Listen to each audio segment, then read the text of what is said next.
बंधुओं, बहुत बहुत स्वागत है आपका। छुट्टियों की बात ना करें तो ही बेहतर होगा।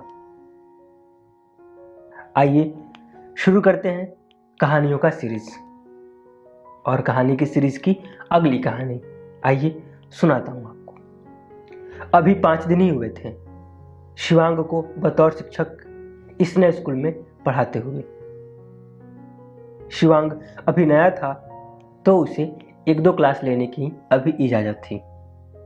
हर दिन उसे एक नए क्लास में भेजा जाता, पर उन सब में कॉमन 10वीं क्लास का एक पीरियड अवश्य मिलता।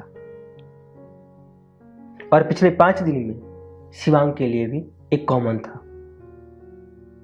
10वीं क्लास के लास्ट बेंच के कोने में बैठा एक लड़का, परेशान, खुद में ही उलझा, किसी से कोई मतलब नहीं, किताबों के अलावा अकेले ही बैठा रहता।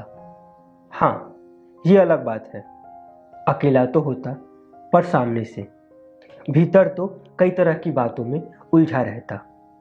शायद एक बात है, या तो किसी को उसके हाल में छोड़ देना चाहिए, या फिर उससे शरीक होकर उससे कुछ बात कर लेना चाहिए। शिवांग ने भी निश्चय किया और क्लास लेने के दौरान उस लड़के से कहा, छुट्टी के बाद मुझसे मिलकर ही जाना। छुट्टी के बाद दोनों एक दूसरे से मिले, शिवांग और समीर। शिवांग ने पूछा, तुम्हारा नाम?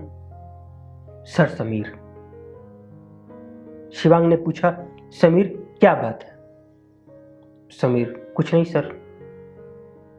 शिवांग, नहीं, तुम जैसे दिखते हो वैसे हो नहीं, कुछ बात तो है।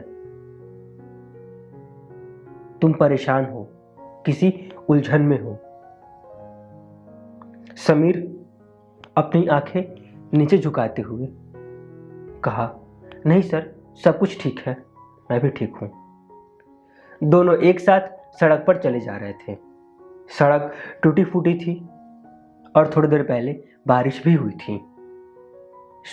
सड़क के छोटे छोटे गड्ढे बारिश की पानी का घर बन गया था। अभी दोनों जा ही रहे थे कि तेजी से एक कार क्रॉस हुई और गड्ढों का पानी समीर से शरीक हो गया। शिवांग ने जोर से चिल्लाया भी, अबे दिखता नहीं है क्या? तब तक समीर ने कहा, सर कोई बात नहीं, रहने दीजिए, गलती उसकी नहीं, गलती मेरी है कि मैं पैदल क्यों चल रहा हूं। वैसे भी वक्त और किस्मत दोनों ही खराब चल रहा है मेरा, दोनों का कुछ नहीं हो सकता। समीर, आज तुम पहले मेरे घर चलो, वहां तुम अपने कपड़े साफ कर लेना और फिर अपने घर चले जाना, शिवांग ने कहा। घर पहुंचते के साथ जितना हो पाया समीर ने खुद को साफ किया और फिर शिवांग ने समीर से पूछा, समीर क्या बात है बताओ, क्यों अपने वक्त और किस्मत को दोष दे रहे हो? सर, क्यों ना कहूं, अभी मेरा बोर्ड का एग्जाम है, 95% मार्क्स नहीं आए तो आगे एडमिशन भी नहीं होगा और स्कॉलरशिप भी नहीं मिलेगी। पापा एक साधारण काम करते हैं, स्कॉलरशिप मिल भी गया तो स्कूल की फीस तो भर जाएगी, पर उसके बाद आगे का खर्चा कैसे हो पाएगा? मुझसे बड़ी मेरी 2 बहनें हैं, उनका भी विवाह होना है। मुझसे छोटा एक भाई है, अगले 2 साल बाद उसका भी बोर्ड एग्जाम हो जाएगा। मुझे लगता है सबकी नजरें मुझ पर ही हैं और मैं खुद को कमजोर पा रहा हूं, टूट गया हूं बिल्कुल।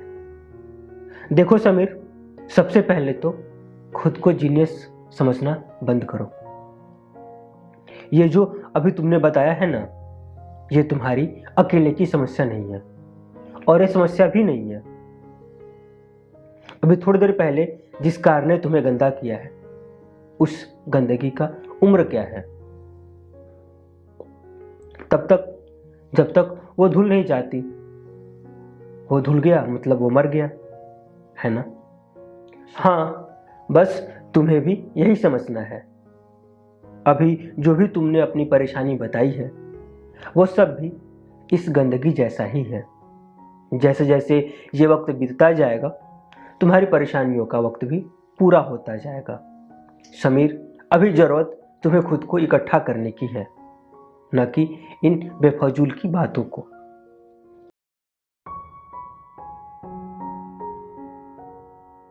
कहानी पूरी हुई।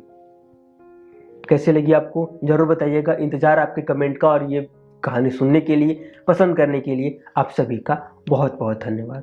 और